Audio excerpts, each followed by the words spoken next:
Lo invocami. Bota mi tata, mi Dios, mi barranca y salvación. Participana 2 com Jesus.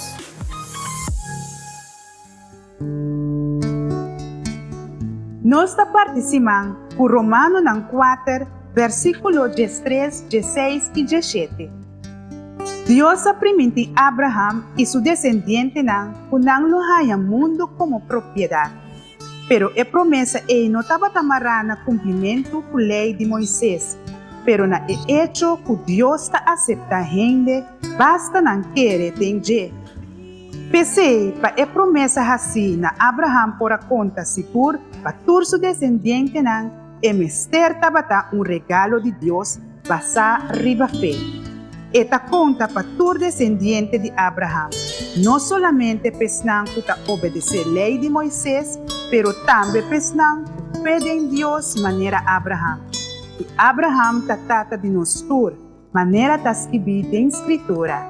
Minha sibo tata de opinação.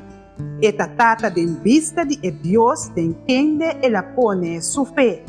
É Deus que está dando morto vida e está dando ordem para coisas que ainda não existem, queda creia.